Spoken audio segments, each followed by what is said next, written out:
So this program is basically a faculty development program, and in management, a faculty development program is incomplete unless it brings a perspective from the corporate as well as from the academy, from both the sides together. As faculties, you are very much conversant with all kinds of theories of leadership, right? And I'm sure. Um, one second.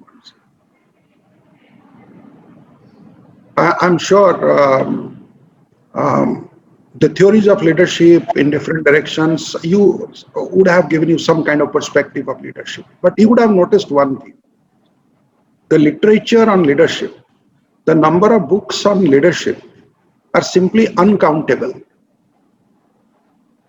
Because there is each one of us has our unique perception about leadership. This is a mystery. This is not something which has been invented yesterday, and which can be invented today, or we can put it in stone. That okay, this is what is leadership all about. Yesterday, the keynote speaker basically outlined some of the qualities of a leader. In fact, all that we do is we study leaders and find out how they have been successful. What are the traits? What are the things? What are the uniqueness in them that has brought them success? And that is how we try to figure out leadership. I am no exception, but the only difference is I've been part of both the sides, part of the theory spectrum as well as part of the practice spectrum. The 4 large companies that I have worked for, in fact, 5 large companies that I have worked for, starting with the Steel Authority of India, where I started as a young manager and grew to become a senior manager, and then when I worked at Tata Metallics as the chief of human resources, I became part of a company acquisition, and then I was part of the multinational POSCO. I'll request all of you to keep yourself on mute. I'm doing it. Yes, I'm doing it. So you can unmute yourself now. Rest of you can unmute. Okay, thank you for this. We'll have some time for interaction at the end, so don't worry about it. Because we are in an online environment, suppose we in between get into interaction, these kind of disruptions might happen. So that's why I'll request last 10 minutes we'll keep for interaction, and I will take any of your questions very, very gladly. Now coming back to the about me, what I was describing. So I was part of the POSCO India project, which was then touted in 2004-05 when it came to India. It was the largest foreign direct investment in India, $12 billion investment. So that was a project in India. 4 years I have given to that project from 2007 to 2011. I have seen lots of ups and downs, and though I mean the project was all about influencing, right? And then I moved on to one of the very successfully executed project, that was a Jindal Steel and Power in Angul in Orissa, right here. But it became a very successful project, and right now also the expansion has been announced to 20 million ton. And I have a lot of ups and downs of experience in terms of influencing people. That also a little bit is there behind me. Then I moved on to Uttar Pradesh to set up a power plant, a 22,000 megawatt power plant, which was basically one of the largest in the private sector in Uttar Pradesh, and in a place where water is very scarce to get. That was in Lalitpur. And there were environmental challenges in terms of being one of the hottest places in India. How to put people together from all over India to that place. There was a challenge. And then I returned to the corporate area, returned to academic, and I have been working for business schools in NCR, and now here at Kids School of Management. Why I said or I've described all this is, in a career span of 40 years, there have been opportunities to try and influence a lot of people, right? A lot of workers to work, a lot of subordinates to work under you and fulfill your mission. And as a teacher also, as a faculty leader also, trying to put people together for some kind of meaningful work. work which is very, very self-fulfilling and all that. So when I reflect back all this together and the current challenges that we all are facing, particularly last 1 year when I observed during this pandemic what's going on, how do we cope up with this kind of a situation and all that? So a lot of ideas came to my mind. So I have tried to put all this together in a short presentation. I know 1.5 hours is not good enough, but probably it will give a complete perspective for the next 4 or 5 days. Because we are talking about Gennext. We need to understand what is Gennext. We need to understand them very well.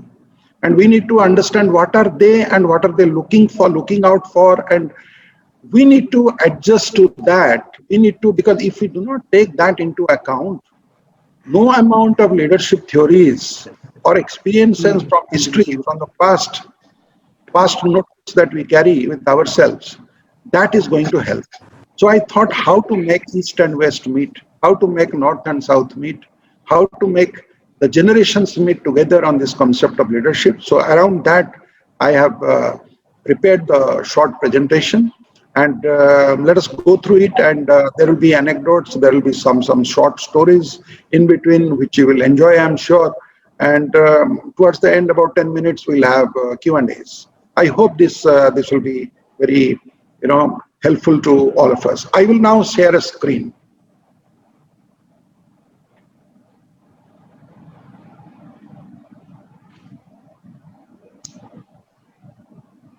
Is the screen visible, Sikta? Yes, sir, it's visible. Okay. As you can see, it is mentioned leadership for Gennext. And what do we mean by Gennext? Actually, the Gennext is here in our classroom. Let us understand this. The millennials were born in the last decade of the last millennium, right? The millennials are already, they have entered into the working space. Theoretically, the entire generation which will be coming out for next 20, 30 years can also be called millennials. But when we talk about Gennext, we are obviously referring to the students who are sitting in our classroom today. How do they think? What do they, who are they? And we need to also understand the evolution of education over centuries. What purpose does education serve? There have been great things, great events that happen throughout our history. If you look at history, you will find one way of looking at it is the history of chaos. There have been lots of wars. Kings have been trying to invade other lands, and some prosperous land were getting attacked by less prosperous land with arms, forcibly taking away their wealth and all that. And history books are complete with these kind of marauding invasions. And basically, somebody has become stable and rich, then somebody who is unstable and poor, they try to attack them and they take the riches away. Some phenomena which is also happening right in our doorstep. When people get rich beyond proportions, and when there are people who are poor beyond imagination, there's this kind of a gap which causes the poor to rampage and to invade the sins of the rich, and forcibly try to bring some amount of equilibrium in the society. So this is an age-old thing which has been going on, and what education has been doing is providing stability in chaos. If you look at the role of educational institutions at different points of time in history, primarily what the educators have been doing, they have been bringing stability in a society. So the better the educational institutions, better the educational leadership in a society, the more stable has been that society. You look at the Chinese society and look at the Confucian thoughts, how they have helped China to hold together. Look at our own age-old Vedas or Shastras, which have been able to put us together. Though we speak hundreds of different dialects all over India, but we are all strung together, like a big garland. And but what is that string which is actually putting us all together? That is certain education which our forefathers, great forefathers, they had started with, and in some form they are indelible. It is no matter how hard the invaders try, they are unable to delete that from our psyche. That has become embedded into our genes. That how we survive. So first premise, let us understand what does society, the natural tendency of the society is to disperse, to create chaos. Because there will be always this kind of a material aspiration of people who are less privileged vis-a-vis people who are more privileged. And like Marx said, that is a very natural tendency of capital to accumulate. And the gap between rich and poor will become more and more. And there are you can extrapolate it in terms of power equations and all that. You can understand that this division will cause chaos in society. It has caused in France, it has caused problems in Russia, it has caused problems in United States of America, and all of you know Europe was having a 1,000-year war, right? The entire Europe was having almost a war for 1,000. In fact, until the Second World War, Europe had never seen a year when there was not a single war being fought in that continent. And in India also, if you look at Indian subcontinent, the entire history, you would also find the same kind of situation. It was not that the Mahabharata war was done and after that there was peace. It was not like that.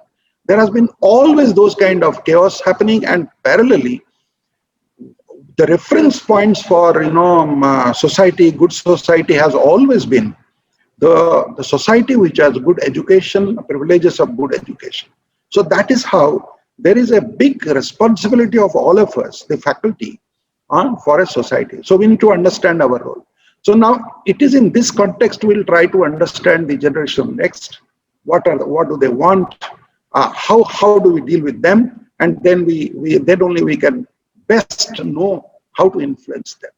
It is not just easy to, though we have a topic, we say that we should use influence more rather than being directive, but it is not that plain and simple. Leadership you cannot exercise just by only influence and without it. There are different roles within the leadership, and there are certain divisions of the society in terms of organizations. And if it is, when we talk about organizational leadership, there will be a role of direction, definitely. But when we talk about in generic sense, you will see that what really matters is influence. Even within the organization also, in the army, everybody talks about different generals, but not everybody is comparable to General Manekshaw or a General Thimaya. Professor S.N. Mishra is here. He knows he spent his lifetime in defense. People talk about these two gentlemen in absolutely different tone, right? They don't talk about other generals in that same tone because they were great influencers. So similarly, in the Western society also, you will have only one Eisenhower. You won't have many Eisenhowers, right? If you look at political leadership, you have only one Mandela, one Kennedy, one Lincoln. You don't have too many Lincolns, right?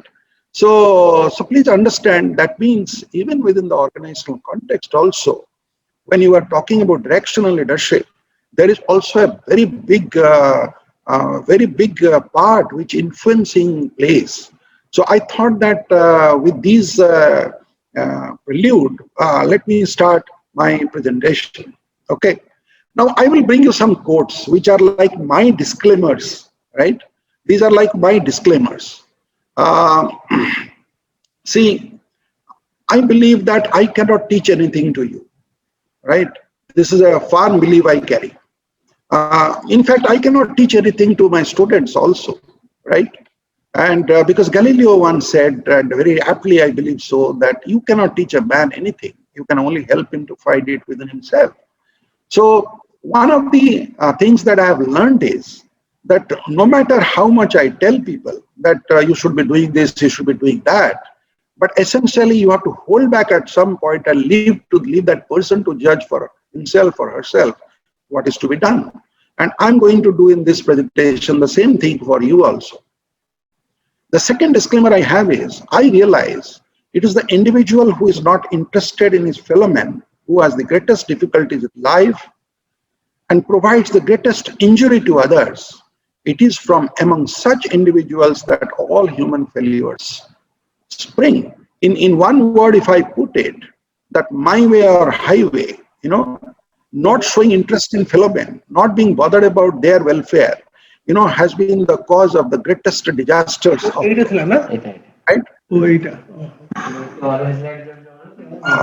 Mr. Sir, can I request you to put yourself on mute, sir? Thank you. Now coming to the next one, the deepest principle in human nature is the craving to be appreciated. And now this is something you can't do anything about it. I can't do anything about it, but we can do certainly take note of this. And if we try to find an excuse to appreciate, probably that creates it. And there are umpteen examples of that. How by appreciation people have been able to influence. It doesn't mean that every now and then you keep on appreciating. No, there is a sense of proportion also. The fourth disclaimer that I want to bring is, if there is any secret of success, it lies in the ability to get the other person's point of view and see things from the person's angle as well as from your own. This was a quote from Henry Ford.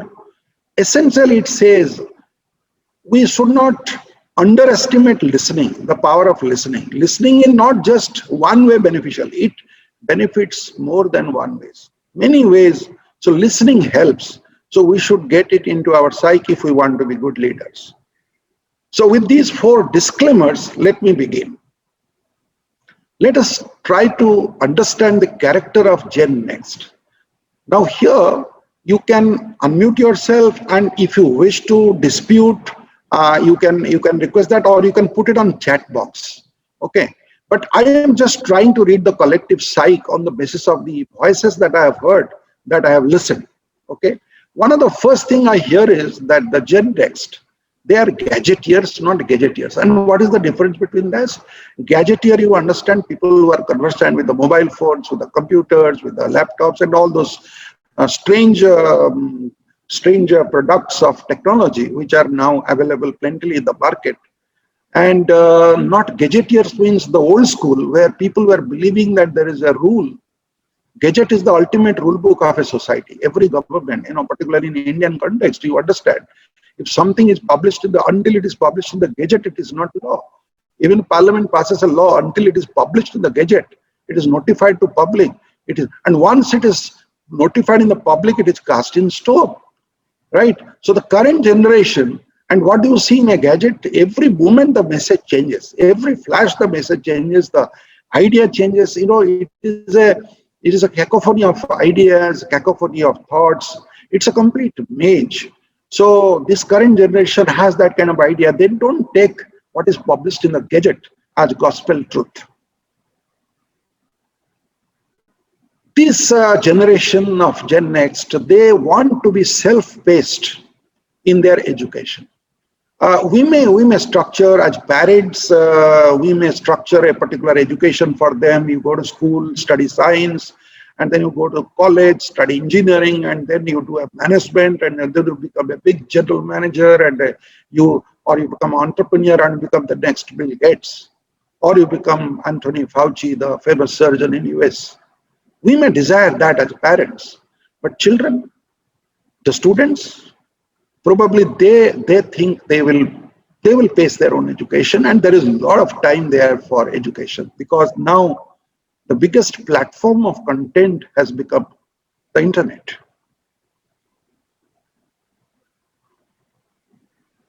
They have a mindset which is quite apparent: work hard and play hard. I'm sure all of you would be having young people in your families. I have my own children, and I see them when they get into work. They don't look at the clock, and I have to repeatedly remind them that, okay, today is a Sunday. Why? No, there is a project I have to complete. I have to remind them, you are sitting in the same posture on your bed while you are working, and it's 4 hours you are sitting in the same posture. You will get cramps. Why don't you get up from the bed and take a walk? He said, and Dad, you just wait. I have a work to complete. This is the kind of, and when they go to party or do certain things, if you ask that when are you coming back, they are not very happy about it. They say, don't bother about it. I'm not a kid. I will come back in time, and I will take care of myself. They're in a hurry to get rich and successful. You see the best of management colleges, I am told, whether it's a Harvard in US or Oxford in UK or IIM Ahmedabad in India. I understand more than 50% of the students who are passing out Irrespective of their personal financial background, they are preferring to be entrepreneurs. Or after taking up a job, within a couple of years, they are quitting their jobs and becoming entrepreneurs. And what is this mindset? What is this hurry? This hurry is basically to get rich and successful. Many people say, no, these people are creative individuals. They want to create something. No doubt there is some truth behind it. But if you scratch the surface of that, there is so many examples of rags to riches overnight stories that this kind of a mindset is quite prevalent in this generation. They prefer to telecommute for work, which I have already said, whether from home, whether while driving their car, they are working all the time, right? And they don't like to sit out in an office and just spend their whole time there. And already, during this pandemic period, this thought has got cemented. They would like to take up exciting job and take a break and look out. See, this generation do not want to wait for the privileges to come in their life. So as they go along, and they like to take the privileges, whether it's of a holiday or whether it is of some kind of luxury. They don't want to wait, sit out and wait, and after everything is done with, like our generation had this thing in mind, okay, let me work well for 25, 30 years, then build a house, then get our children married, properly educated, and then buy a car, and those kind of stuff which we had in our mind. It's not like that, right? They are free-spirited individuals. They are masters of their own. You can't, as parent, okay, until you had a scope to fund their education, that was okay. But the moment they start, finding ways how to fund themselves, they are masters of their own. And there is in that sense, the Western society is a little ahead of India. And this is a very financial kind of statement that they prefer insurance and installments over saving. Our generation, if you look at Generation X, and that was heavily savings oriented, right? So the net saving of Indians was at one point of time very high, but then gradually the mindset had changed. And this is a personal thing, but I thought I'll bring it, for this generation, marriage is optional, or at best nominal. That means career is first. First is their career. First is their own life, own choices, and this becomes just one of the choice, right? And the next is, our generation. I mean, the old generation which grew up, there was a meaning of charity. It was like, if I remember correctly, Dr. Mishra will correct me, that we were told that 1/4 of your wealth you must give into charity. That was kind of a psychology with which we are built. Your wealth, your earning. But if you look around right now, what's happening? A lot of charity activities are happening. But how it is happening? It is happening in the form of raising it from public, right? Not sparing one's own money. There is a big difference in that. I thought of just parking this point with you. Now we can go on and on, but I think these have given us sufficient understanding of the character of Gennext. Now let us also look at the Millennium Leadership Challenge. This millennium, because I said that society has been in chaos for years. I mean, for as long as you can remember history, you will see there is a lot of chaos, right? So, and what has been the role of education? The role of education has been to find stability in chaos. So let us see what is this Millennium Leadership Challenge. How's the life situation emerging? Now see, now the schooling life, I'm coming straight away to education, it is becoming longer. Everybody talks about a lifelong education.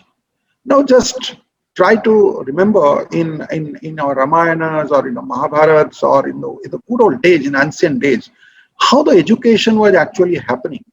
When the child was very small, the first thing that was done to him or her was that they were sent to a Gurukul where they had to learn some occupational skill.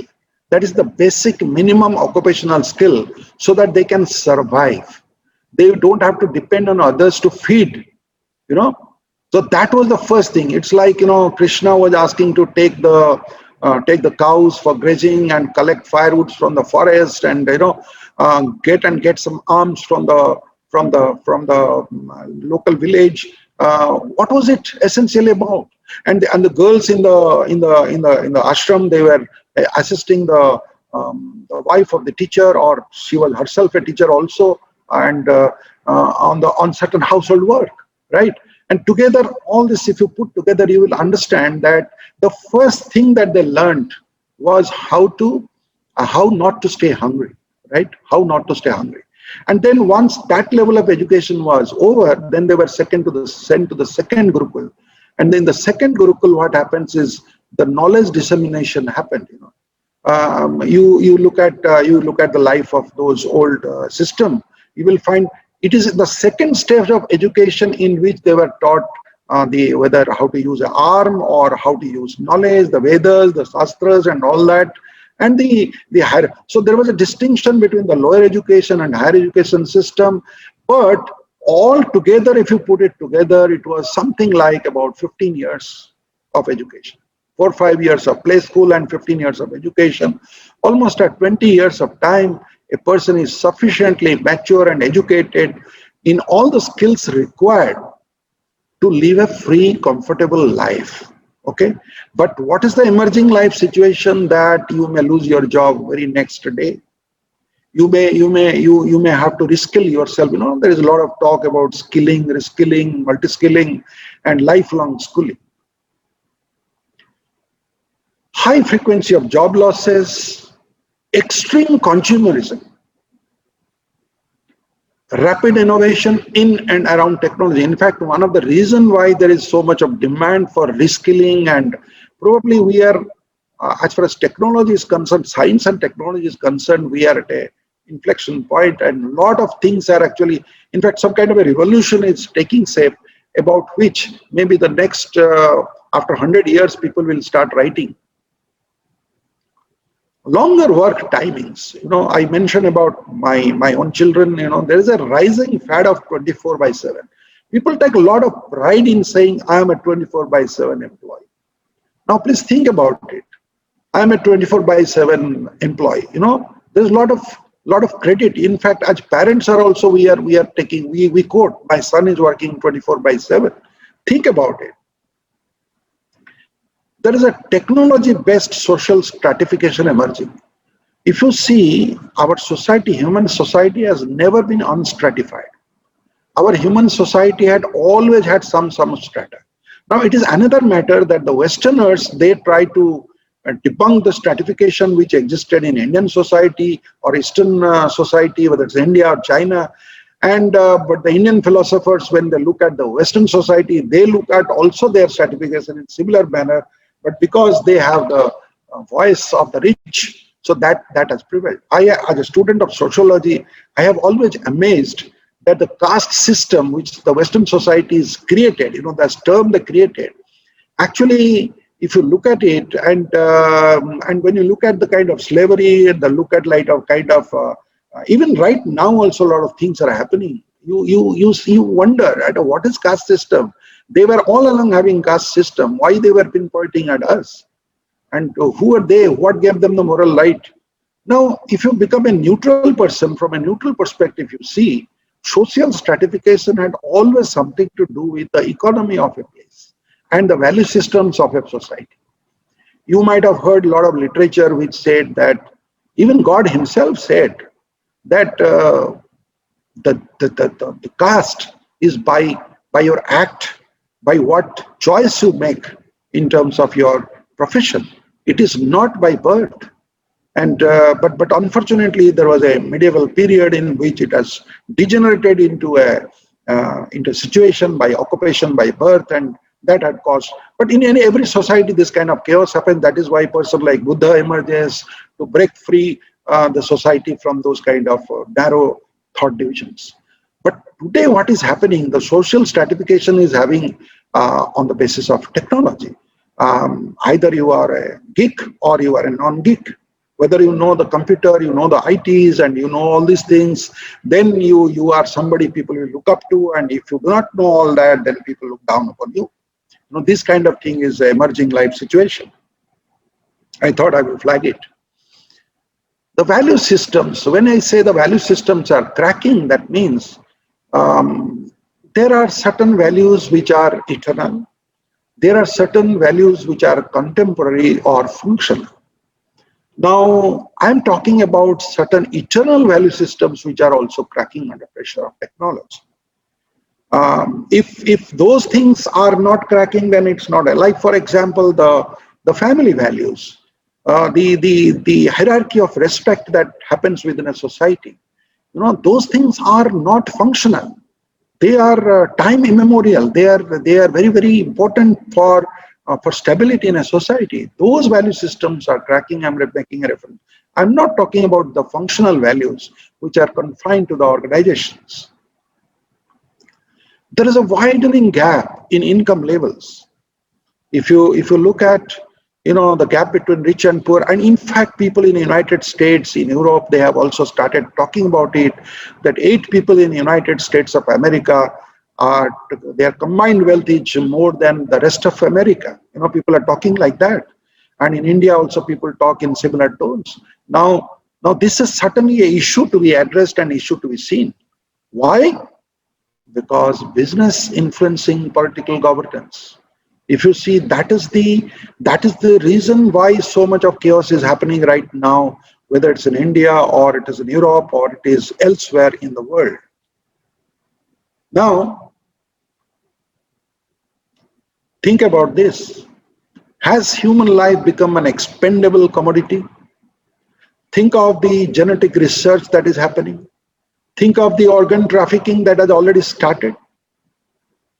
I am not talking about a society which is emerging, which will be a world governed by robots.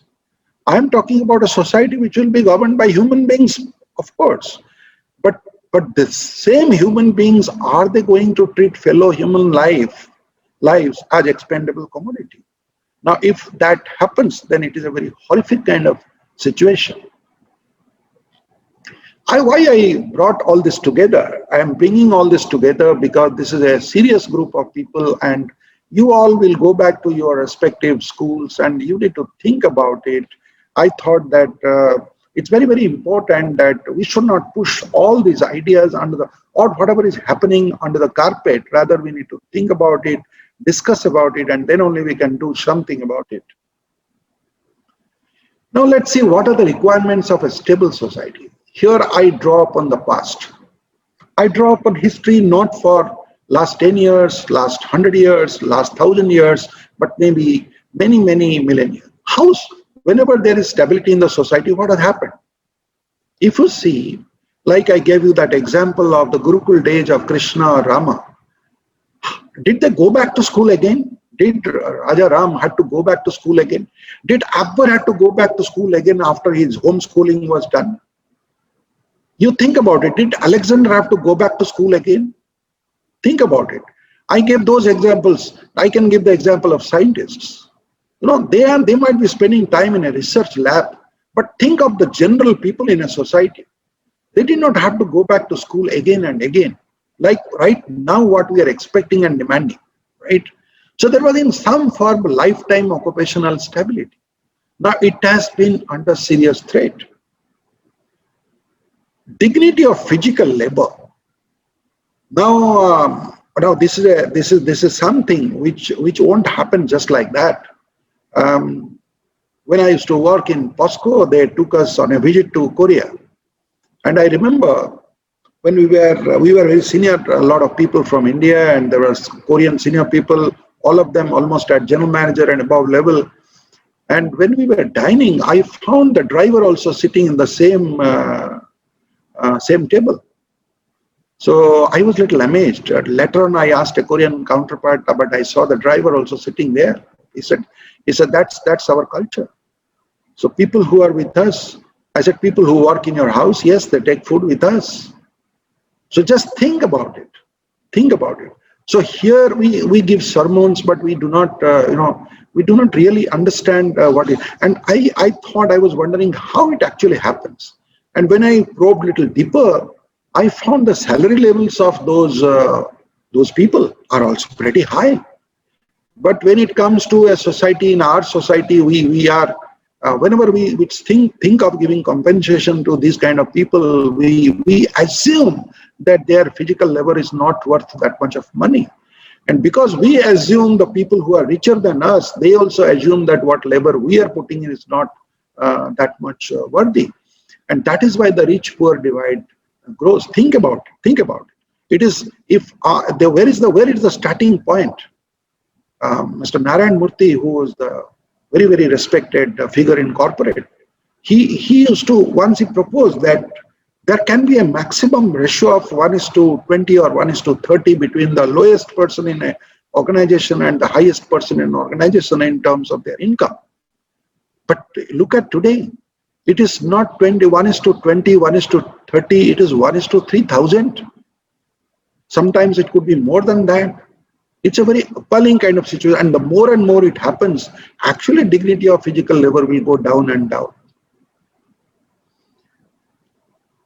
Think of that story. In fact, I was talking about physical labor. Think of that story. If you look at all your old stories of, great scholars in the past, from the ancient days to medieval days, you won't find in a society that disrespectful for people who are physical laborers, whether he is a farmer or is an artisan or is anyone. People who were engaging in physical labor, they were given a lot of respect. Basic amenities and social security for all, that's a requirement of a stable society. I remember when I was talking about basic amenities and social security, let me mention, in sociology, some of you might have read, there was a beautiful system called a Jajmani system. A village was like a large family. Even the poorest man in the village, if that's the person's, there is a marriage happening in that family, the whole village used to get together and provide all the means that is required for. At that time, he was not borrowing money from the moneylender. It is a creation of the British rule. Before that, that system was not existing. It was a simple Jajmani system that the entire village was together. But today what has happened is that we have left the person, that poor man, at the hands of a moneylender, and also we have deprived that person of all kinds of possibilities of taking care of his social security. Commitment to the supreme value of human life and freedom above all other desirables. I remember, I will bring a story before all of you, you'll understand. I am a man from Puri, Jagannath Puri, and we all respect our king called Gajapati. He is considered to be a living incarnation of Lord Vishnu. One of the forefathers of the current king, he killed one person and unceremoniously disposed of that person's body. This thing came to be known to the British people, who are the superior, they were not directly ruling, but they were having a political agent or there was some kind of system that they could oversee the judicial system in an area which is subservient to them. And they inquired into the matter, and the king was punished. He was exiled to Andaman and Nicobar, to that prison. Now think of a king, a person who was considered incarnation of Lord Vishnu. People had heart feeling, but nobody forgave him. His case was fought by one of the very, very famous barristers of our time, but the barrister did not plead to exonerate that person. He only pleaded to spare his life, right? He was not exonerated. The point is, even a poor man, he was killed by a king who is considered incarnation of Vishnu, was not forgiven during the British rule. Not long ago, about 100 years ago, this incident happened. Think about it, within 100 years, what has happened? I mentioned in the past that life has become expendable commodity. How many people are dying and people are just brushing aside? Value-based living, by differentiating skill from education, knowledge from wisdom. Now, let me spend a minute on this skill from education. Skill is something, the knowledge of the skill is the ability to do something. Let us say wielding a knife, right? Wielding a knife for cooking and wielding a knife for killing are two different things. Skill is same skill, right? But if education is bad, if education is not there, then that knife will be wielded for killing a person. Similarly, knowledge from wisdom. All of us know the story of Ravana, right? He was a man of great knowledge, but he did not have the wisdom, right? When he stole somebody's wife and got into this kind of a, so of what use that knowledge if it doesn't have the wisdom?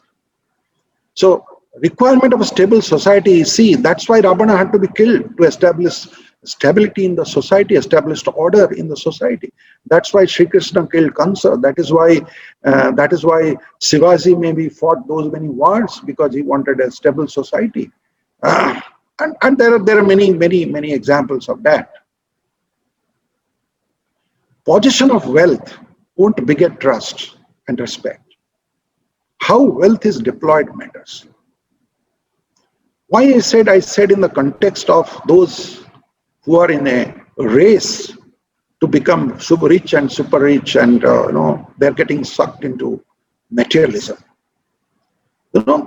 I would like to remind a very nice principle which Mahatma Gandhi mentioned about the principle of trustship. The rich man should consider that it was an accident of his birth that he got born into that family, and he inherited so much of wealth. If only he considers that as a trust which has been given to you, that means the moment a person is born to a wealthy family, or in some manner he acquired a lot of wealth, if he only presumes that I am a trustee of the society and this wealth is required for the benefit of the society, nobody will grudge the wealth or the division of the wealth that a rich man possesses. But if there is no visibility, if there is no perception, there is no clarity that this rich man is actually using the wealth as a trustee for the benefit of the society, then there are a lot of issues involved there. You look at the Western society, they have woken up to this. That's why you have the Bill and Melinda Foundation. That's why you have, in India, of course, Ajim Premji Foundation is there, one of the largest largest trust, where he has bequeathed large part of his personal wealth to trusts. That's what more and more, if it is done, then the trust will come back.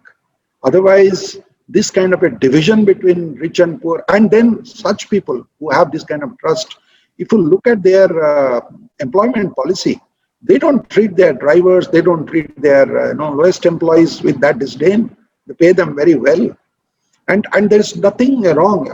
If 100 years back, more than 100 years back, Henry Ford one day decided that if the worker who is working in my car factory, if he doesn't own a car, he's making a car. If he doesn't own a car, then what is the purpose of my creating so much of such a wonderful product? And he decided to enhance the salary levels so that every employee of that company can own a car. Just think about it. I understand in Gujarat there is a diamond merchant who ensures that every employee of his company, every diamond cutter also owns a car. Those kind of things, those kind of thought, they should not be, one in a million. They should become more and more examples in the society. That is the requirement of a stable society, sharing and caring for others. And the most important is separation of business from politics. It's like fuel and fire. They have to be separated. From the days of our ancient sages till now, if you imagine in your thinking any quote of an old king, you will find the person who is sitting next to the king is one of the poorest persons. He would be a teacher. And you will see at a distance, just imagine, try to visualize a king's court, whether it is Emperor Akbar, or it is Emperor Asoka, or it is Alexander. You will always find beside the king, there is a wise man, there is a teacher who has been sitting, not a businessman who has been sitting just by the side of a king. You will never see a visual imagination or a portrait or of an ancient portrait or a painting anywhere in the world. What does it mean? It tells a story that the fuel and fire have to be kept separate at a safe distance.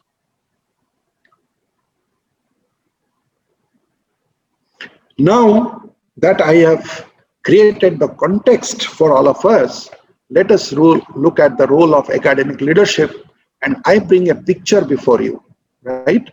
This picture all of you are familiar with. All of us consider him teacher of teachers. I was privileged to be student of one of his direct students.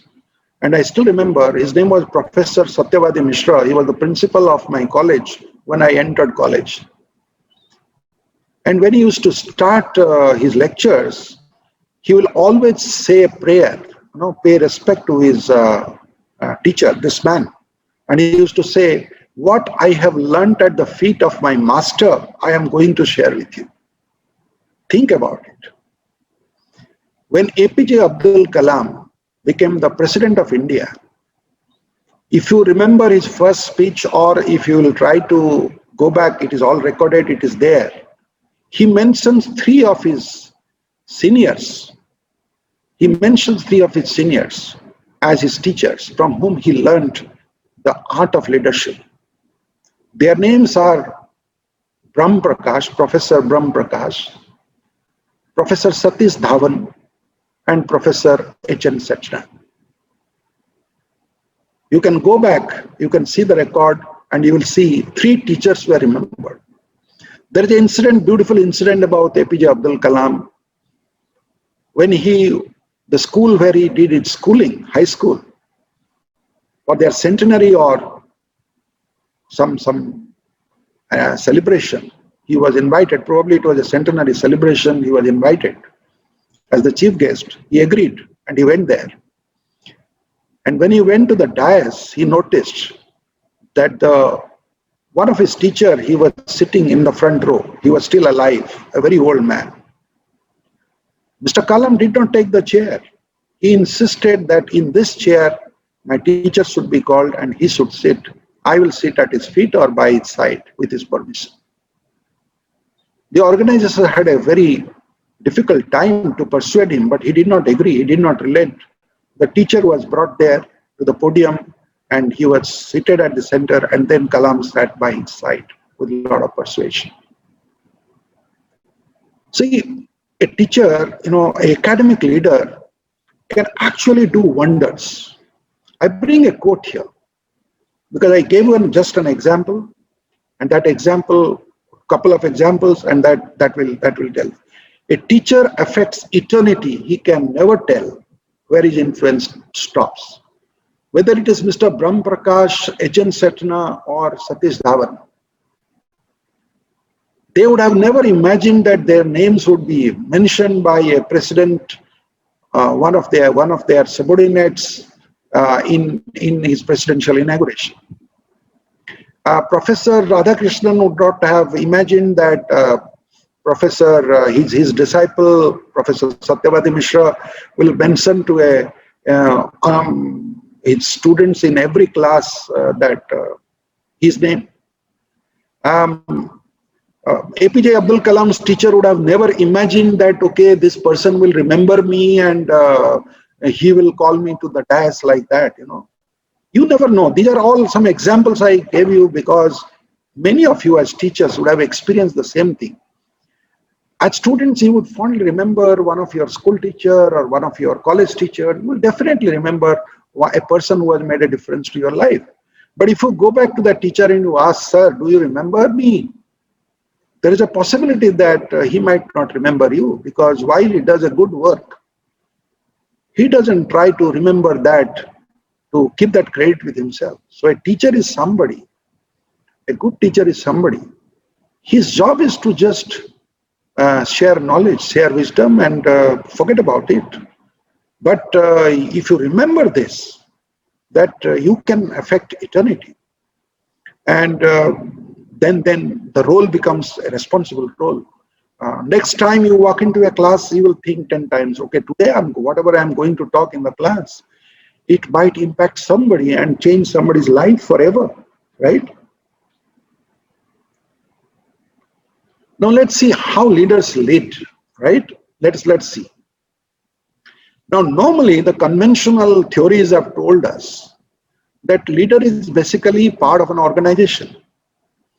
Whether it's an army or it's a government or even in academic, there is a hierarchy and there is an authority structure available in an organization, and somebody sitting at the top has the authority, and his authority is he has all the information at his command, and he will, on the basis of that information, he lays out a plan, and then he tells people to follow that plan, and the job of the subordinates are to just follow that plan, right? And he has people on his behalf, his eyes and ears, to monitor, to supervise, and of course people who are at the ground level, who are at the delivery end, they have to follow, isn't it? So this is the kind of a structure which we normally understand whenever we talk about leadership. It's a simple chain of command. But what our experience says, there is another form of leadership also. Think about it. Our experience says that the leader sits at the bottom also, quietly, in a dark room, in a posture like Buddha, meditates, right? And there are people, there are some direct disciples, they take their message, and then they take it to their disciples, right? And then they spread it around to a lot of people, and then it goes to the society, right?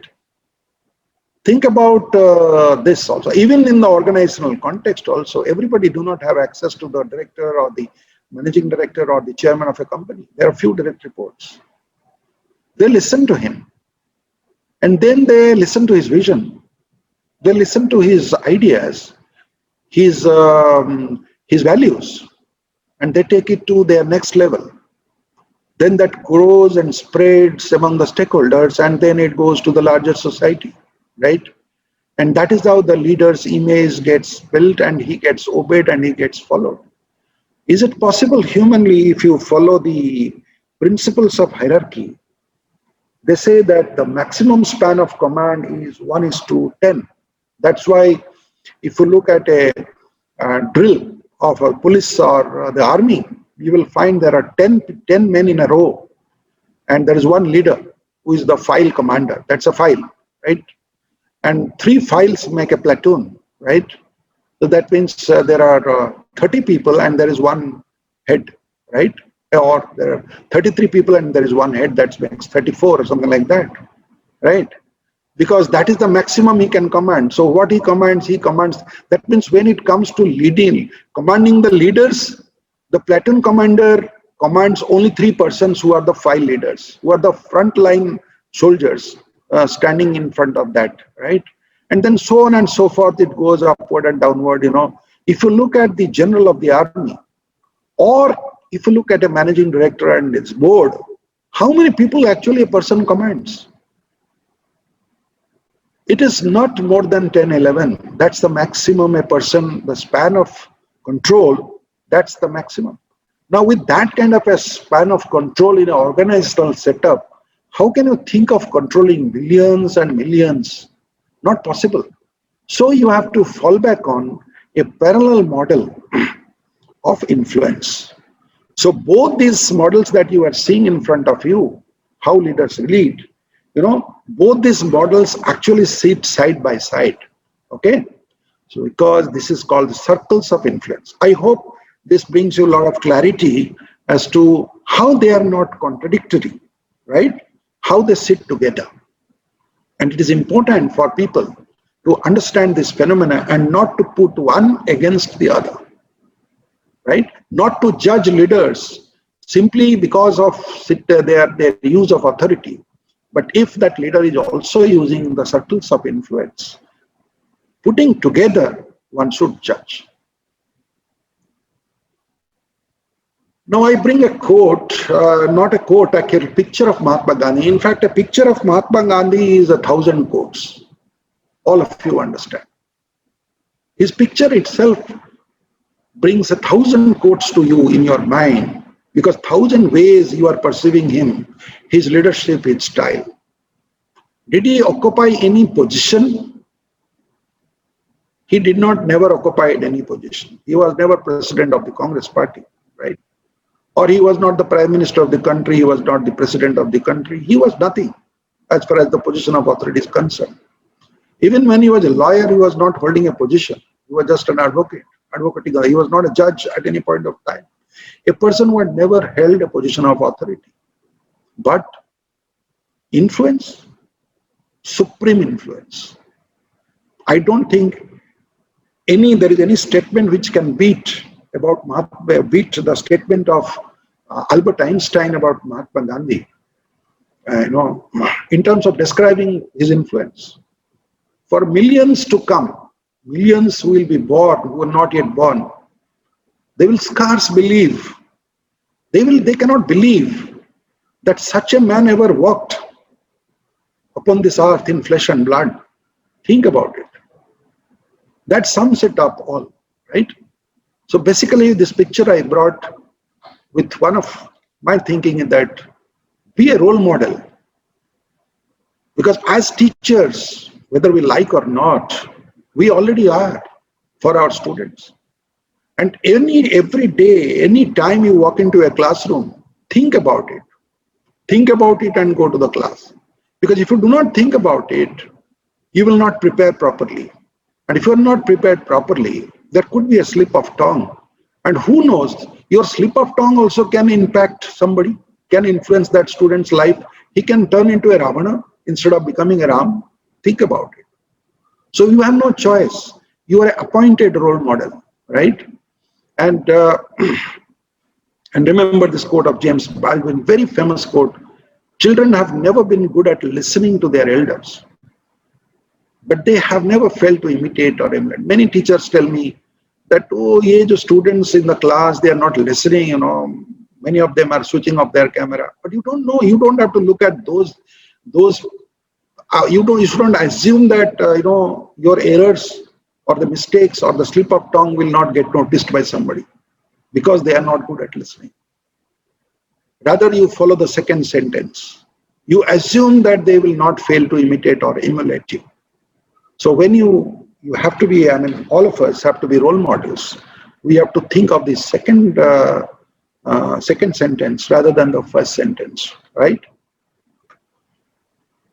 Now let's see, to understand it a little clearer, we looked at organizational leadership, we looked at influencing leadership, a little bit of clarity. How do leaders lead?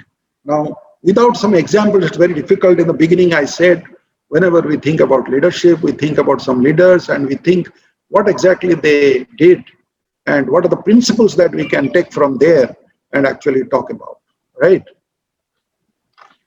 Now, let's look at these leaders on the left side: Alexander, Ashoka, Genghis Khan, Napoleon, Hitler, Mussolini. See, these bullet points are not classifying them into some category, but while you are reading it, your mind might be classifying them. I can't help it. But I have not classified them into any category, but I have put them into random order, right? Roosevelt, Churchill, de Gaulle, Lenin, Mao Zedong, Fidel Castro, Admiral Nelson, Field Marshal Eisenhower. In fact, I could have written and filled that page, but I thought I'll stop this because this is a good enough sample to tell you, because the moment they are mentioned, you are remembering some leadership style. You certainly acknowledge that they had influenced lots of people, right? They had not only led, they had led people and they had also influenced. Even their influence, their thoughts are still now also. Now, in the right, you also have another set of leaders, right? You have Thiruvallar, you remember Thirukural, that famous Tamil treatise, which is considered a book of wisdom, right? He's the author of Thirukural. Valmiki, author of Ramayana. Vedvyas, author of Mahabharata. Buddha, Mahavir, Christ, Muhammad.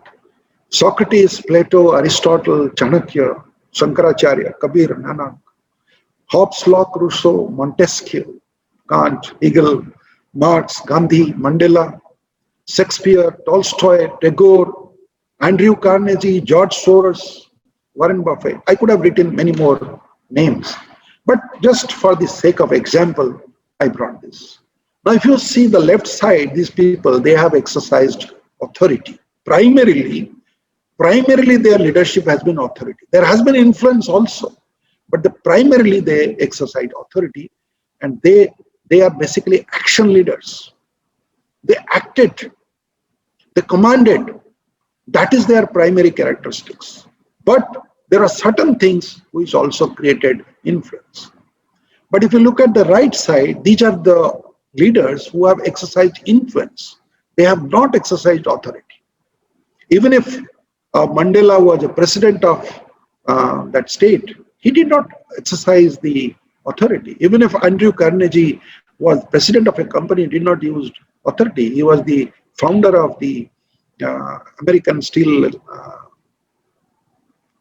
And Warren Buffett, even if he was founder of a company, but if you look very carefully, they are the ones who exercise influence, right? People say if Warren Buffett buy a stock, or they say that if Warren Buffett sneezes, then Wall Street catches cold. That's what people say. That means if Warren Buffett sells his stock, then entire Wall Street people will follow and they will sell stocks. You know, that kind of influence, right? Because they exercise thought leadership. And what are you? Where are you? As teachers, please remember we belong to the right side, right? We belong to the right side. Few of us within that setup of academy, like a person like me or our vice chancellor, you know, we have or our dean, you know, these are all accidental positions, but basically we are thought leaders, right? Now, if we have to lead the Gen Next, what do we do? Now that we know we are thought leaders, what do we do? Now, I have brought just 6-7 points, but one of the things they don't like is to be told, you know, what they have to do, right? They don't like to be told what they have to do. So be one with them. Don't boss around. This is the first thing. So you present a perspective before them, and whatever decision they take, just be around them to see that if they fail, if they falter, then you are there. And you show genuine interest in their ideas, aspirations, and dreams. You respect their privacy. I said mindset is changing. Personal space and relationships. The more you touch that, the more rebellious they would become. Personal values are but options for them. Don't look for a mirror match. Now the problem is, you know, in our time and in your time, you know, this is the conversation which creates conflict between parents and children. This is what can create a potential conflict between teacher and student also, right? So we have to be guarded against these. I cannot impose my personal values, right? There is a subtle way of expressing a message.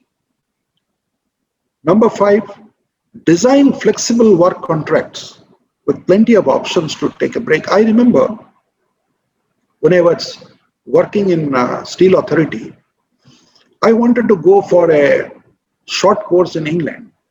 So I applied for it. And it was turned down. It was turned down because the rule said certain thing that I could not go during a bond period. I was already serving a bond, so I could not go. I remember when I came back with a MBA degree and I wanted to resign. I said, I am willing to pay the bond, but I want to resign because I want to go out and work somewhere. Then they said, no, the rule said that your resignation is your not choice. Accepting or rejecting your resignation is our prerogative, and it is rejected, right? I remember many such incidents, but those were the days when these were okay. Still, persons like me did not decide to rebel because I thought there is a lot of time, okay? I can choose another date, another day. But the current generation is relatively impatient, right?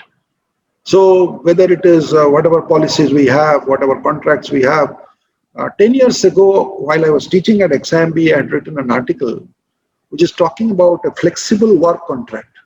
that, all of us, many of us have received employment contracts which read almost the same thing. If all of us are working in KIT University, all of us has received an employment contract which is carrying the same language, right?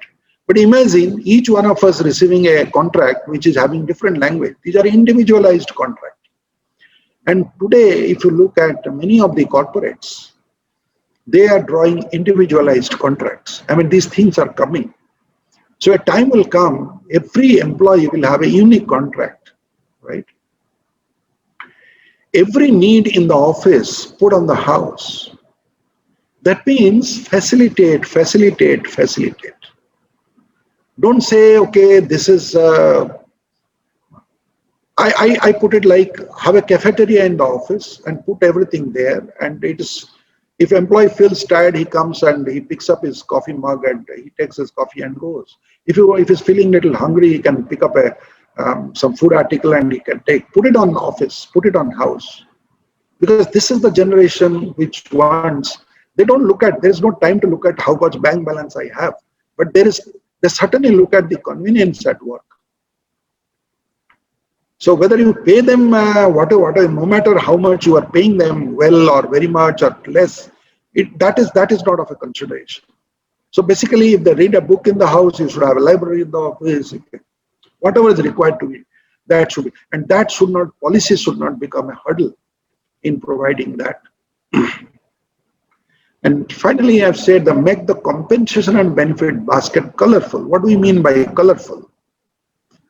Colorful in the sense I mentioned, this generation is expecting that they will play hard. I mean, they will work hard and party hard. They would like vacations. They would like to, they have some life choices. So follow what are the preferences of this generation. So accordingly, we have to tweak our compensation basket, not something which was designed 30 years back, and every year we do an incremental tweaking of that.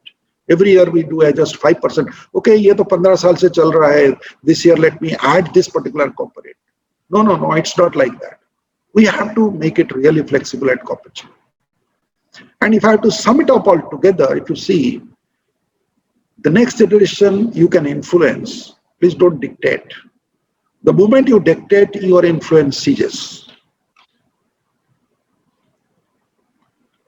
Leave them alone. But Lord, don't let them feel lonely, right? This is something we need to always remember. This picture, this imagery I brought only for, how to leave them alone. Alone means in the limelight. That is his time. You have given a task to that person. Let him do that task. Don't breathe down his soldier, right?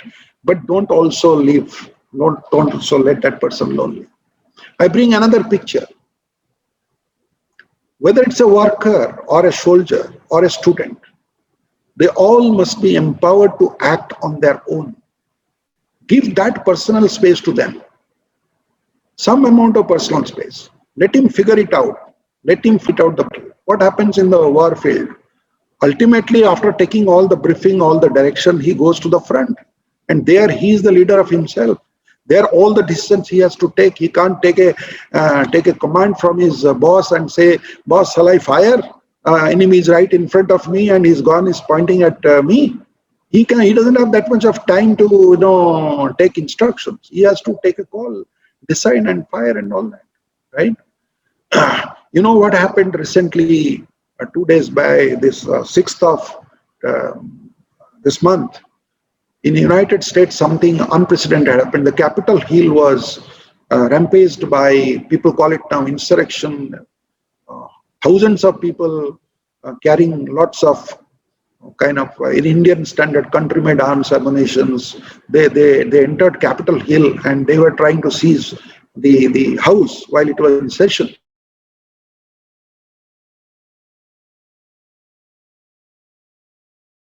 Citadel of democracy is in chaos today. And what happened when the preliminary investigation reports are coming? The preliminary investigation reports are saying that the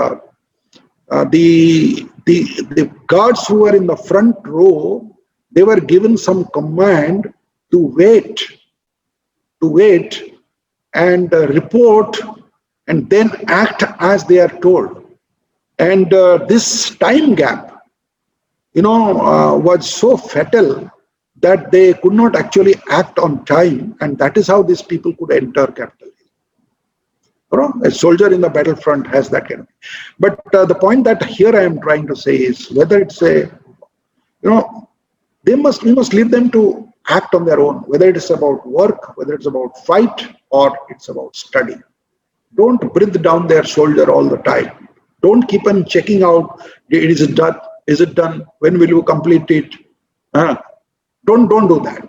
But give them the comfort that you are standing right behind. Okay, this image gives you, the seniors who are before they send him out, they are there right behind the person.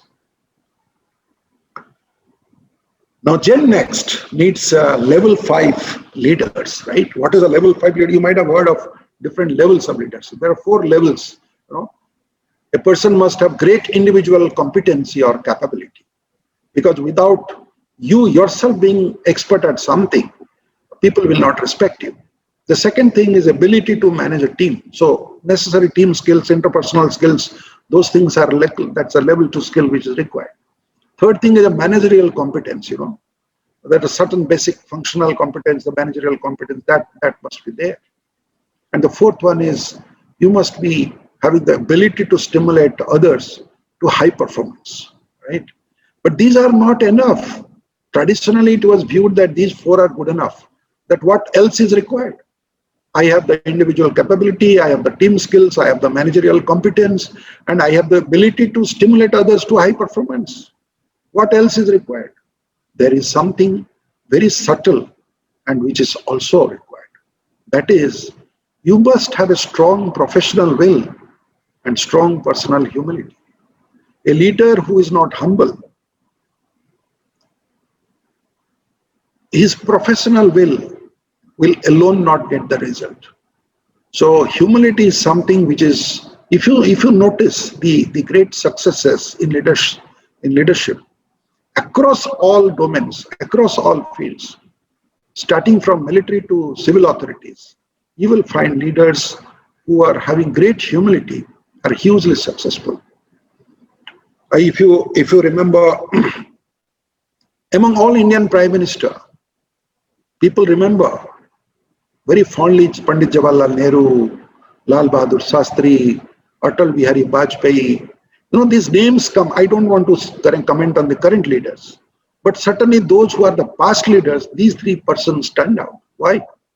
It is because they had the professional will, also they had great personal humility. At least in public display, those personal humility was there, available, right? And you look at the context of abroad also, you will see that the same thing. If you look at in the space of education also, you can easily figure out the teachers with whom you have interacted in your life, embodiments of personal humility and simultaneously solid knowledge and abilities to deliver things, right? And these are the leaders who also who have the ability to channel the ego needs of people away from themselves. Every child is impatient. He is raring to go and achieve something in life, right? Everyone, because youth is ambition.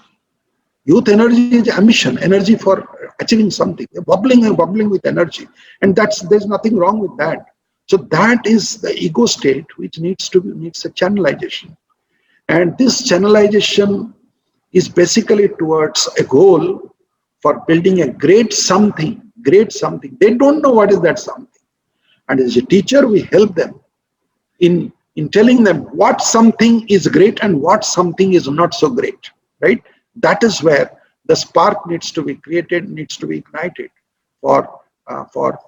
and that gets ignited also by level 5 leaders. They inspire, they create that kind of a spark. I have worked with many such leaders. I remember V. Krishnamurthy was appointed chairman of SAIL at a very, very difficult time. And at that time, the Steel Authority was the largest public sector undertaking at that time. It was reeling under losses. All the 5 plants were making huge losses. and V. Krishnamurthy was appointed chairman because he had succeeded in Maruti and he had succeeded in turning around BHEL. He was considered to be a very successful visionary and who can actually influence people. He was considered as one of the greatest influential leaders in business. So Krishnamurthy comes to SAIL and he started communicating to lots of people around this, building a great something. I remember one of the speeches, the first speeches which I attended. He said, how many of you wear your helmet when you go to shop? That means most of the people after they leave the plant in the afternoon, they go to the vegetable market and buy their shop vegetables and grocery and go home. You know, that was the standard practice. So he just asked the simple question, how many of you wear, in those days the vehicle helmet was not mandated by the government. So he just casually asked, yeah, how many of you wear your helmet when you go home? We wear it and while you are, so there was a murmur and quiet, everybody was quiet. Then he asked, would you like to put on that helmet and shop? People could not understand. He said, there is a way. And then of course during the conversation that inspiration happened. He says that basically the helmet carries the logo of Steel Authority of India, right? You are today not wearing that helmet because you are not proud of your company. You are not proud of company means you are not proud of your work. So you are actually showing your shame when you are not putting on your helmet, when you are going around. You should proudly display your helmet. This is a thought which had never occurred to us, right? So he gave us a vision that we have to do something about which we'll be proud of. And trust me, within a couple of years, every steel man was seen putting on his helmet because SAIL had turned around, it was making profit, and each one of us were putting our helmet and going to the market. You know, as if to show to the chairman, see, we are now proud of you. I just thought of giving an example. I have multiple examples. I have examples from the Tatas. I have examples from, because I've worked in good companies and all these companies have great legacies of these kind of leaders. We have a question answer time, so I will quickly come to that point. So now let's see, I'm putting it all together. Let's look at a great influencer about whom I have already said a little bit a small story. You know, understanding a great influencer, that was APJ Abdul Kalam. I'm sure all of you know. Kalam had a worldwide following. Kalam had a following of educationists and intellectuals, cutting across. He had a nationwide following. He had the entire scientist fraternity's admiration, and even still has. And he has a co-workers, all the people who have ever worked with with Kalam, like our Dean, Dr. Mishra. They never stop talking about their experience of working with Kalam. I have not seen a person who has ever worked with Dr. Kalam directly not narrating that experience to me. That is something very amazing. All the co-workers, he has earned their adoration. And of course, billions and billions of students, the first president who opened Rashtrapati Bhavan to students, to the children.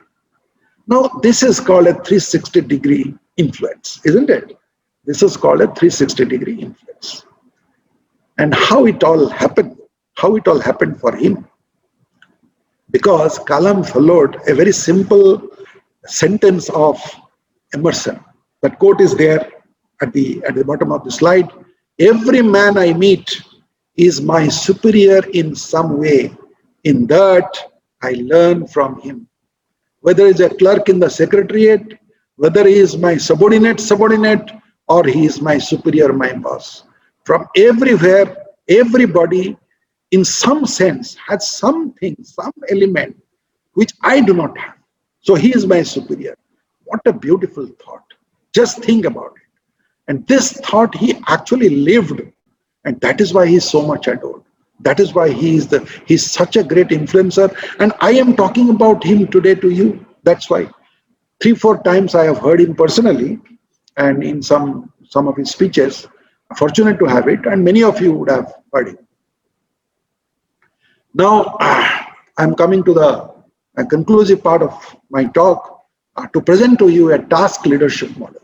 Essentially, what a leader does. A leader essentially is the director, and he has a task which is assigned to somebody who will implement, right? And he gives somebody to plan it.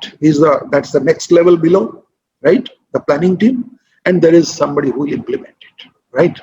Now the person who is implementing it, that person is actually the action leader because he has to do it, isn't it?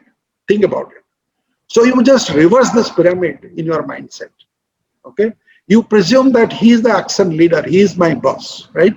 He is the one, because I will succeed if he succeeds.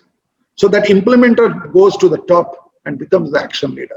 So because he will perform the task. And the planner, the supervisor, he comes in between, right? He just switches his role because he had planned, he has given, he has ordered, you do this. Now he becomes supervisor, monitor, guide, and what role he needs to play. And the person who had given the direction, after giving the direction, he switches role as a motivator. Now, just see how it works. These arrows tell everything, right? As a motivator, he will continuously motivate the implementer. And the planner, supervisor, these roles will continuously switch. Okay. Now let me see, what does the motivator do to motivate? He presents a big picture before the implementer. You remember that story of 3 stone cutters, right? Once upon a time, a king in disguise went to watch one activity which was going on, very important activity in the area, right? So he went to that stone quarry where some stone cutting activity was going on. So he noticed one person, he's cutting the stone. He went and he asked him, "What are you doing?" He said, "Can't you see? I'm just cutting the stones." And he noticed that all the stones that he's cutting, they have rough edges, and somehow he's trying to get done with the work. He could see a visible, let me get over with this work kind of a mindset on his face.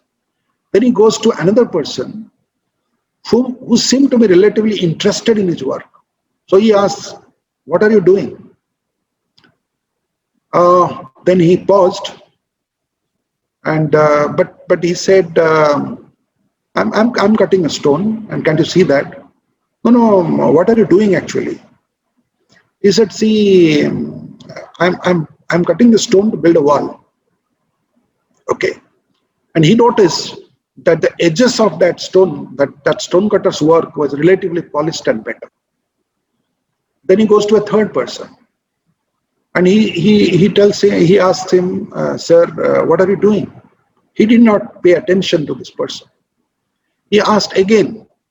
At that time, he gave a look and he said, "Sir, please wait. Let me complete this chiseling job."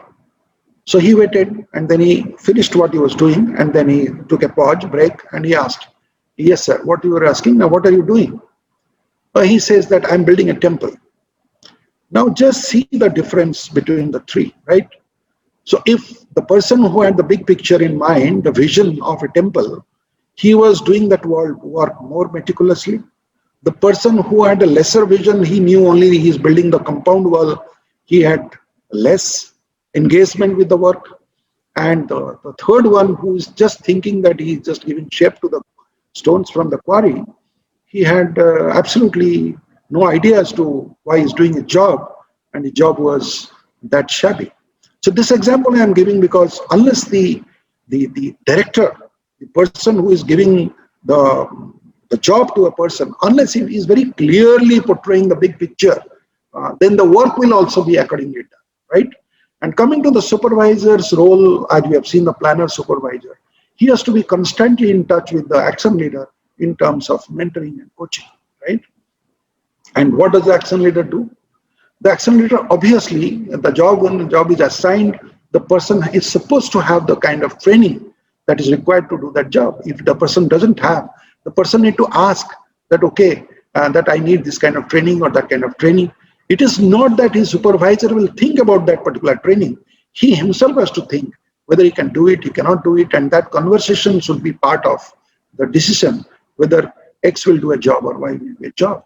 Coming to the other side, if you look at The director's role is to provide all the resources that are required in terms of budget, in terms of any other support to the action leader, training support, or whatever it is. Because only giving a big picture or motivating, you cannot motivate just like that. You have to give the big picture and you also provide the resource support. And the planner, the supervisor, immediate supervisor's role is to all the time provide the material support. Only telling this is how you need to do. But if you don't provide the tools, tackles, the kind of material support, how can the job be done? And this, if you look at, this is empowerment, right?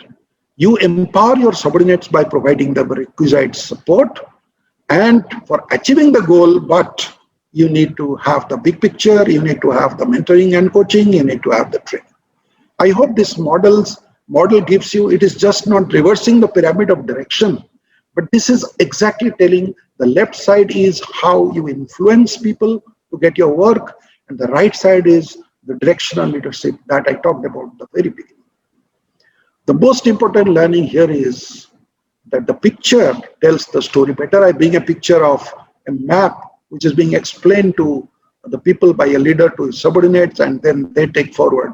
Because unless you know the terrain, unless you know where you are going to fight the war, unless you know the obstacles that are coming in the war, you will never be able to win the war. I am told Napoleon Bonaparte, he owned 40 words in a trot. And the 41st battle which he lost, because all the 40 words, it seems he had meticulously prepared on a drawing board every detail, explained to his subordinates every detail. But he was so complacent in the 41st war, he assumed probably he's like God. His intuition is good enough and enough. So he lost the war, the only war which he had not planned. And the person who defeated him was Duke of Wellington. He was also like Napoleon. He was also undefeated in the same way. They were born in the same year.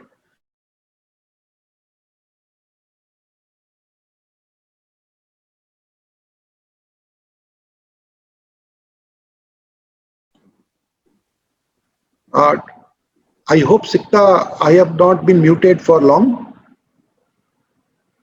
Sikta? Sir? You're audible. Was I muted for long? No, just a second only. Just a second, okay. So I'm coming to the end of my presentation. Here I want to bring the vision of our university, because I said how a big picture works. Yesterday, a beautiful presentation, a beautiful video was shown to you by my Sikta, my colleague, where the founder's vision, a great vision has transformed this place, which was actually nobody used to visit, in the British days. It was a place people used to come for hunting, full of snakes, tigers, and elephants, wild elephants. And this place today is a vibrant place for education, right?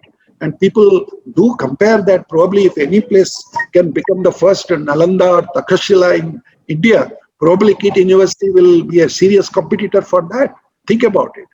Because the founder started with a great vision, and his vision is very simple: create an advanced center of professional learning of international standing, where pursuit of knowledge and excellence shall reign supreme, unfettered by the barriers of nationality, language, cultural plurality, and religion. Remember, 15 years ago, he gave this vision, right? And today, how it has translated into, what kind of shape it has. So a big picture matters, influence does matter, and if I try to make it actionable in the same vision I have just reworked to make it actionable, drawing words from the vision and mission statement of our university.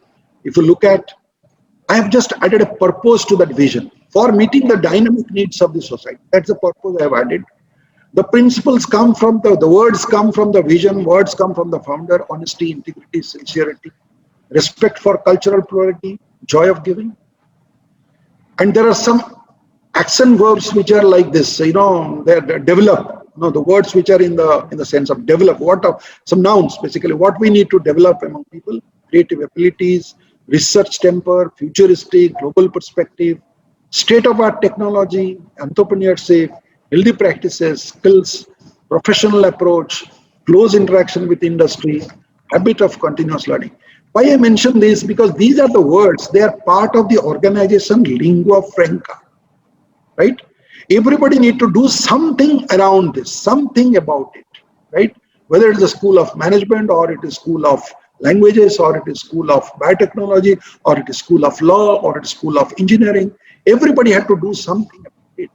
And when it comes to action verbs, right, as our role as our teachers, what kind of action verbs our founder has given us in terms of his vision mission statement? These are the action verbs: assisting, building, coaching, cultivating, creating, developing, encouraging, energizing, fostering, harnessing, implanting, inculcating, instilling, imbibing, inspiring, imparting, keeping abreast, nurturing, persuading, promoting, supporting. Trust me, these words I have not written on my own. These words I have only taken from our vision, mission, goal statement, objective statements of our university, and different speeches of my founder, right?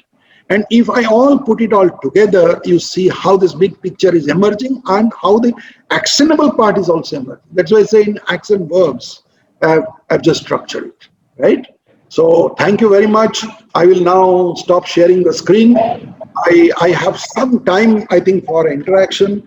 How much time I have? Oh my God, I have overshot the time. I've overshot the time, but I think there is a 30 minutes break in between. If you wish, 5 minutes we can take some interaction. You can unmute yourself and ask your questions.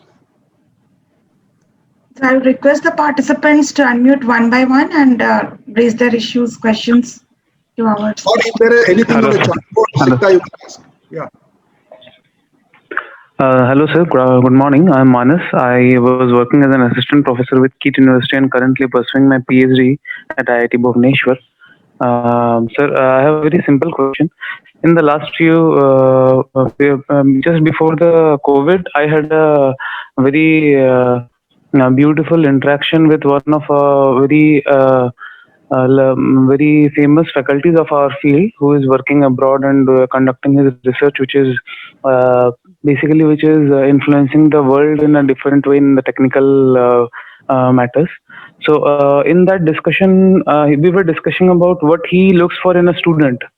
And for one, like you said, that our founder has influenced all of us. In one of his meetings, he was telling that we should never we should never forget what we wanted as students when we are teachers. So that is what I follow. So I was just asking him what he looks for in his students. And in that, he listed out few things, and one of those points was hardworking. So my point was, I said that, do you actually look for hardworking or smart working? So he kept on pushing about what we can say, the weight of hardworking attitude than the attitude of smart working. So he didn't agree with the smart working concept. He said that hardworking can never be replaced and so on. So can you please put some insights into the changing environment and the scenario? Thank you. That's a good question. Actually, first I want to make it clear that. Is it?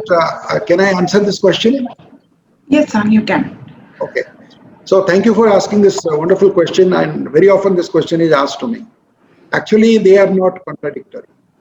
And you cannot become a smart worker unless you have worked hard, right? You cannot become a smart worker, right? To become a smart worker, you have to be first a hard worker. You need to understand technology.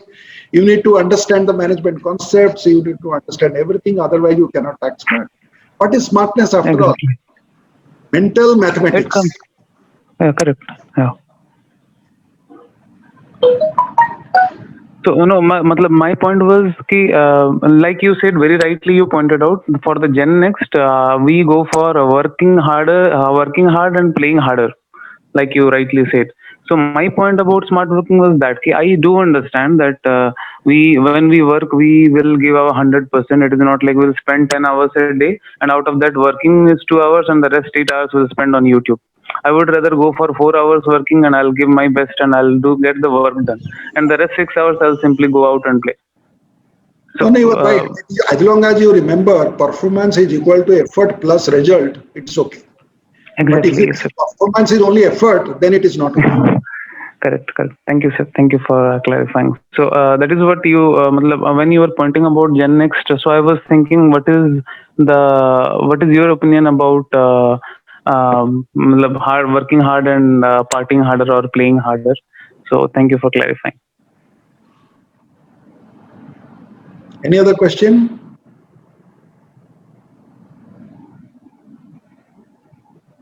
Sikta, is there anything on the chat box? So, chat box is only filled full of compliments for you rather than any question. So, people have really shown their sense of. Yeah, there was a question by Deepak Mitra that, sir, you have cited the role of education, but Bihar had the largest university of Nalanda and it was destroyed by the invaders, but never regained back the same culture and that kind of education back. So, for example, the situation again, which has happened in US, Donald Trump was a great leader of his time, but who took the control of the country? The social media and the traitors. So this is, in fact, is one of his observations rather than a question. Okay, I would like to request all of you to learn to, as teachers, very important to learn to keep away from conflicting thoughts, right? Because we are also listening to a cacophony, right? Something are happening. So be very, very careful about, be focused on what we are discussing. And to your question about Nalanda's destruction, you see, please remember, nothing can be destroyed unless the time has come for destruction. Nothing can be destroyed. I said the job of the teachers is to maintain stability. Somewhere the teachers they compromise, okay, then you are asking for destruction, right? So if the teaching community as a whole plays their role for developing, building stability within the organization. Remember that example of Chanakya, right?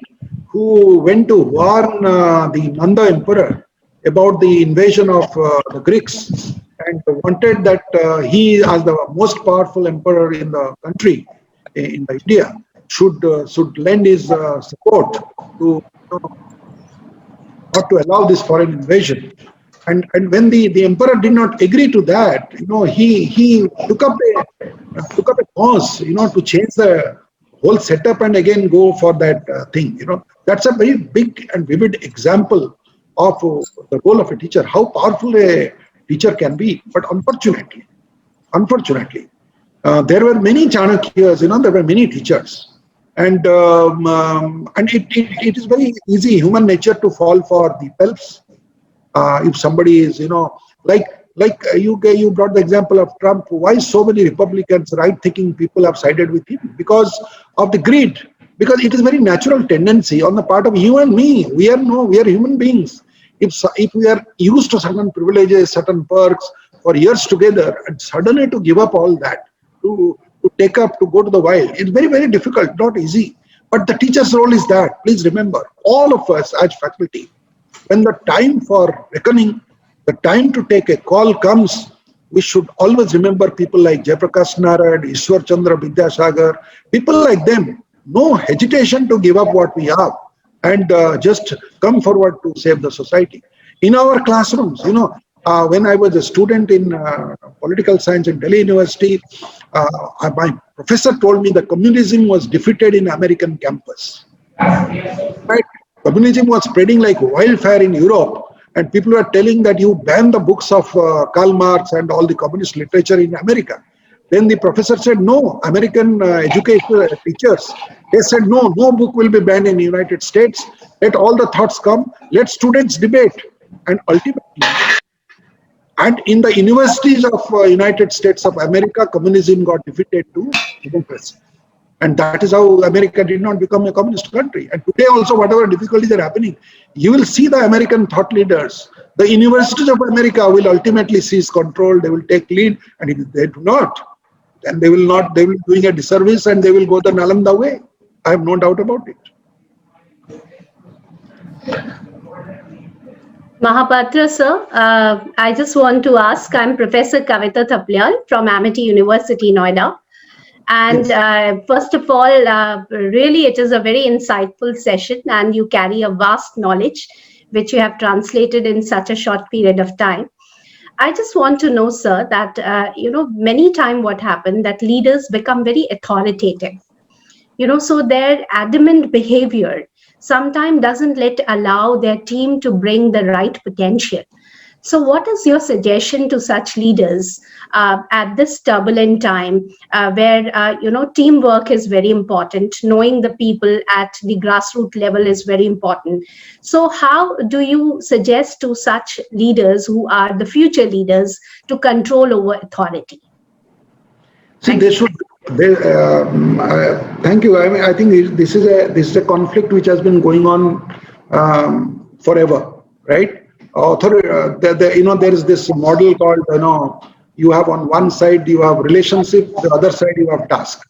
Authoritarian leaders are basically task-oriented leaders. I have given a model here, alternative model, where I say that is a recipe to authoritarian leaders, that you cannot really succeed, unless you also have relationship. You will remember Steve Jobs was ejected from his own company by his own managers because he became too much of authoritarian. And he was readmitted to Apple only after he understood and accepted his mistake. It is not that he was given a welcome garland and he was brought back to head Apple. So the second stint of Steve Jobs in Apple has been a great success, not his first stint. The first stint, he was an arrogant fellow, he was authoritarian, he was rebuking everybody, he was shouting at everybody, and he was fired. He was fired by the board itself. And what better example can you have? Right, ma'am? I think in a short time, I could not answer better than. Thank you, sir. Thank you. Yeah. Thank you so much, sir. Sorry to interrupt because we are running out of time and the next guest is about to join. But thank you so much indeed. It was really an insightful session, I must say, and all our participants agree to that. You have very correctly set the pitch for this 5-day FDP program, and the virtual house is highly obligated with the thoughts, with the different spectrum of thoughts actually which you have poured on into our participants. I hope there was long to discuss, but because of this time, we have to take up the session. So thank you again, sir, for being with us. And always you have been guiding and supporting behind us as far as in pace of our university is concerned. Thank you so much, sir. You're doing a great job. This PPT will be shared with others. Yes, sir. That is what absolutely everyone is asking for me in the chat box even. So all the PPTs and materials which are being taken up by the resource person is going to be shared. And please, all of you stay with the same link, and we will have a break of another 15 minutes. So right at 12 o'clock, we'll have with us Dr. Gourav Das. So as you know that the entire, right now, the vaccine has emerged and the health sector is into a great kind of disturbing scenario. There are a lot of issues going on into the minds of people. So how to bring about what is the resilience in the health sector, that is what Dr. Gourav Das will be taking up in the session. So stay with us right from 12 to 1:30 to have a session with Dr. Gourav Das. And in between right now, you can take a break. Sir, can we have your email ID, please? Sure, I will be sharing the email ID of all the resource person to every one of you. So it's there in we will be communicating over email, as well as I have created a WhatsApp group. So through that, we'll be taking up all this. So thank you so much. Thank you, sir. Thank you, sir. So the same link